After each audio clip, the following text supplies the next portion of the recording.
ఖగోళ శాస్త్రంలో అగ్రగామిగా పరిగణించబడుతున్న జర్మన్ ఖగోళ శాస్త్రవేత్త జోహన్నస్ కెప్లర్ యేసుక్రీస్తు పుట్టినప్పుడు ఆకాశంలో తార వచ్చిందంటారు. అది నిజమేనా అని తెలుసుకోవడానికి 1607 నుండి 1609 వరకు 3 సంవత్సరాలు పరిశోధన చేసి ఆయన చెప్పిన విషయం ఏంటంటే, యేసుక్రీస్తు ప్రభువారు పుట్టినప్పుడు తార వచ్చింది, అది 4 నెలలు ఉందని చెప్పారు.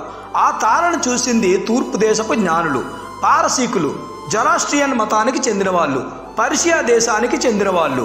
వాళ్ళకి గ్రంథం ఉంటుంది, దానిని జంద్ అవస్థ అంటారు. జండు బామ్ తయారు చేసింది కూడా వాళ్ళే.